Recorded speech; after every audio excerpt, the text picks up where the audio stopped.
नमस्कार, मैं रिया और आप देख रहे हैं डॉक्टर साहिब। आज हमारे साथ मौजूद है doctor Subhash Chandra. Doctor Sahib orthopaedic surgeon है, साथ ही एलएनजेपी अस्पताल के डायरेक्टर ऑफ हेड है हड्डियों के।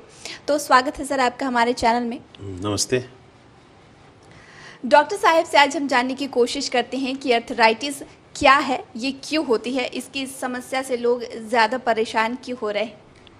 आर्थराइटिस जो वर्ड है, इसका मतलब इसका एक लैटिन वर्ड से आया है। आर्थरस आर्थरस मतलब जॉइंट, और आइटिस मतलब इन्फ्लेमेशन। जॉइंट में अगर इन्फ्लेमेशन हो रहा है तो इसको आर्थराइटिस बोलते हैं। अब ये कई कारणों से हो सकता है। जैसे अगर मान लीजिए इंजरी हो गई किसी भी जॉइंट में, तो वो उसका सतह रुखड़ा हो गया तो वहाँ आर्थराइटिस हो गया, वो पेनफुल हो जाएगा। यदि किसी को गठिया रोग है और वो भी गठिया रोग जोड़ों का दर्द होता है, जोड़ों का रोग है, जिससे कि उसके जोड़ खराब हुए, उसमें भी जोड़ खराब हुए तो वो पेनफुल हो जाएगा। तो वो गठिया रोग के कारण वो पेनफुल आर्थराइटिस हो गया। अगर आप जानते होंगे, आजकल देखते हैं यूरिक एसिड के बारे में सब लोग ने जाना है, उससे भी यूरिक एसिड के क्रिस्टल्स काफ़ी नुकीले क्रिस्टल्स होते हैं, वो जो इंजरी क्रिएट कर देते हैं जॉइंट में। एक्स्ट्रा यूरिक एसिड ज़्यादा होने से शरीर में वो जॉइंट में जा कर के सेटल करते हैं और वहाँ पर इन्फ्लेमेशन कॉज करते हैं, तो वो गाउटी आर्थराइटिस कहते हैं।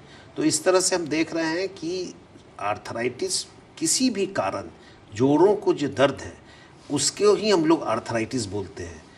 अब हर एक उम्र में देखिए, ज़्यादा एज होता है तो सेनाइल ऑस्टियोपोरोसिस, एज अधिक उम्र होने से ऑस्टियोआर्थराइटिस क्या है, जब आदमी उम्र ज़्यादा हो जाता है तो उसके हड्डी घिसने लगते हैं, उसके कारण जो पेन होता है उसको ऑस्टियोआर्थराइटिस बोलते हैं।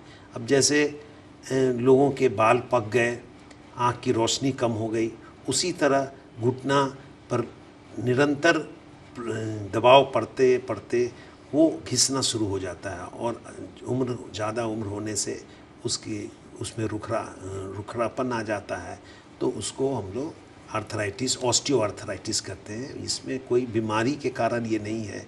फिर कोई बीमारी के कारण अगर ये जॉइंट में बीमारी, रुखरापन आ गया, तो उसको हम लोग ट्यूबरकुलर आर्थराइटिस, अगर टीबी के कारण है, अगर इन्फेक्शन के कारण है तो इन्फेक्टिव सेप्टिक आर्थराइटिस। तो इन सब किस कारण से जॉइंट पेन हो रहा है, उसी से इसका नोमेनक्लेचर दिया गया है। लेकिन आम लोगों के भाषा में जब लोग आर्थराइटिस की बात करते हैं तो वो ज़्यादा उम्र वाले लोगों का जो हड्डी घिसता है एजिंग से, उसी को समझते हैं। और आज हम लोग केंद्रित करेंगे उसी बीमारी को जिसको हम लोग ऑस्टियोआर्थराइटिस कहते हैं।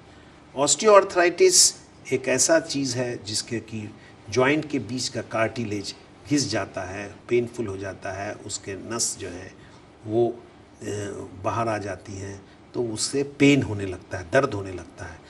ये भी शुरुआती लक्षण, इसके भी क्लासिफिकेशन है। शुरुआती लक्षण में जब आदमी सीढ़ी चढ़ता है, चाहे नीचे बैठ के उठ रहा है तो पेन हो रहा है, ग्राउंड लेवल पे चलने में कोई पेन नहीं होगा, तो उसको समझना है कि हमारा ये, अब इसे ठीक करना है तो वो हम कैसे करेंगे। तो उसके लिए सबसे सरल उपाय है कि आदमी अपना मसल्स को स्ट्रॉन्ग करना है। घुटने के आजू बाजू जो भी मसल्स हैं उसको हम अगर स्ट्रॉन्ग करेंगे तो ये जॉइंट जल्दी नहीं घिसेगा। जैसे जॉइंट के पास ये हड्डी से ये जॉइंट बना है और इसके चारों तरफ मसल्स है, लिगामेंट्स है। अगर हम मसल्स मेरे कमज़ोर हो गई, जैसे ज़्यादा उम्र होने से मसल्स का वो टोन कम हो जाता है, तो जो भी वेट पड़ रहा है ये इस बोन के थ्रू इस जॉइंट पे पड़ता है, तो इसलिए ये घिसने लगता है। लेकिन अगर इसके मसल्स को हम स्ट्रॉन्ग रखेंगे तो फिर ये जल्दी नहीं घिसेगा। तो इसी तरह हम लोग देखते हैं कि जो व्यक्ति रेगुलर मॉर्निंग वॉक शुरू से ही कर रहा है तो उसको जल्दी ये ऑस्टियोआर्थराइटिस नहीं होता है। ओवर यूज़ नहीं करना है। बहुत लोग हैं जो कि पुराने लोग 60, 70, 80, 90 ईयर्स तक में भी उनको जोड़ में कोई पेन नहीं होता, उनके कार्टिलेज नहीं घिसते हैं। तो उसका कारण है उनको अच्छा खाना मिलना, भोजन मिलना, वो अपना उनका एक्सरसाइज, रेगुलर एक्सरसाइज करना, ट्रैवल, वॉकिंग करना। तो तो इससे वो आर्थराइटिस डिलेड हो जाता है। तो ये हम लोग इस तरह से आर्थराइटिस को समझ सकते हैं। आपने बताया था यूरिक एसिड बढ़ने के बारे में, तो ये जो यूरिक एसिड बढ़ते हैं, ये क्या कारण है, इसके बढ़ने की क्या कारण? जैसे हम लोग कोई भी प्रोटीन खाते हैं तो उसका एक ब्रेक डाउन यूनिट है यूरिक एसिड। ये जैसे हमारे ब्लड है बॉडी में 5 लीटर, इतने ब्लड में 2 to 7 मिलीग्राम यूरिक एसिड हो सकता है। लेकिन अगर इसकी मात्रा अधिक हो जाती है तो ये नेचुरली अपने कहीं पर भी ये जाके सेटल करता है, अपने डिपेंडेंट पार्ट पे सेटल करेगा। तो जहाँ सेटल करेगा तो इसके यूरिक एसिड के जो क्रिस्टल्स हैं वो काफ़ी नुकीले होते हैं और वहाँ पर जा कर के इन्फ्लेमेशन कॉज करते हैं, ट्रॉमा करते हैं, इंजरी करते हैं कार्टिलेजेस पे। तो वहाँ पर फिर इन्फ्लेमेशन के कारण पेन होता है।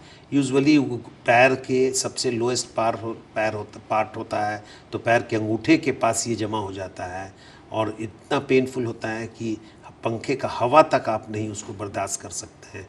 इसको हम लोग गाउट कहते हैं। जैसे इसमें हम लोग कहते हैं कि कोई रेड मीट नहीं खाना चाहिए, जैसे प्रोटीन युक्त, जिसमें प्रोटीन की मात्रा बहुत अधिक है वो अधिक खा रहे हैं और इधर किडनी से हमारा प्रोटीन नहीं निकल रहा है तो यूरिक एसिड का मात्रा अधिक हो जाएगा।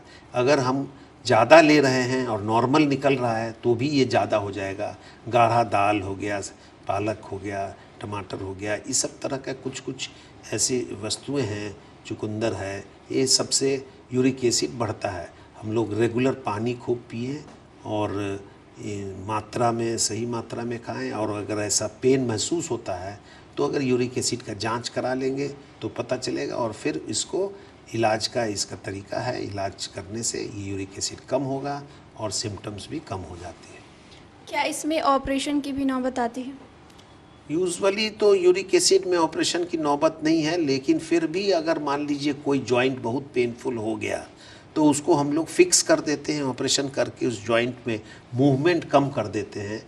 तो मूवमेंट कम करने से उसमें पेन ख़त्म हो जाता है और ऐसे कोई रेगुलर ऑपरेशंस की चीज़ नहीं होती है। हम लोग इसको दवा से, प्रिकॉशन से इसको हम लोग ठीक कर लेते हैं। जैसे बात करें कि थेरेपी की, तो थेरेपी क्या देनी चाहिए इस जब किसी को आर्थराइटिस है? देखिए, फिजियोथेरेपिस्ट लोग के पास जाएंगे तो वहाँ पे इसके क्वाड्रिसेप्स का एक्सरसाइज, हैमस्ट्रिंग का एक्सरसाइज, रेगुलर एक्सरसाइज बताएंगे वो लोग। हर एक मसल्स का एक्सरसाइज, मसल्स को स्ट्रेंथन करना।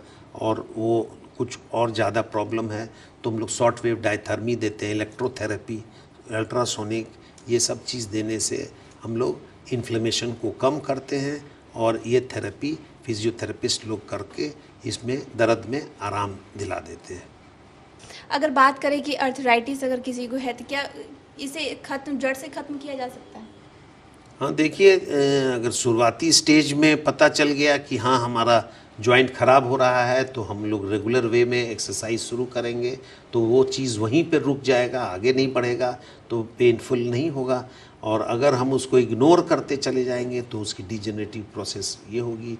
हम लोग विटामिन डी देख लेंगे, कैल्शियम देख लेंगे और तब इसको हम लोग कंट्रोल करते हैं। और भी बहुत सा इलाज है, जैसे इसमें हम लोग साइनोवियल फ्लूइड जैसा मटेरियल होता है, विस्को सप्लीमेंट, वो इंजेक्ट करके जॉइंट में डालते हैं तो एक लुब्रिकेंट का काम करता है और उसके घिसने के प्रोसेस को वो डिलेड कर देता है। तो वो भी इलाज से हम लोग, बहुत सा कार्टिलेज रीजनरेटर्स है जिसको खाने से हम लोग इसमें आराम मिल जाता है। और तो इस तरह से नटसेल में एक्सरसाइज ये बहुत ही अच्छा तरीका है इलाज करने का, घुटने और ये सब एक्सरसाइज करना आर्थराइटिस के लिए। धन्यवाद डॉक्टर साहब। धन्यवाद। तो आप डॉक्टर सुभाष चंद्रा को सुन रहे थे, जिन्होंने इतनी सारी जानकारी हमारे साथ साझा की है। फिलहाल के लिए इतना ही। चैनल को सब्सक्राइब करें, फेसबुक पेज को लाइक करें। वीडियो देखने के लिए आपका शुक्रिया।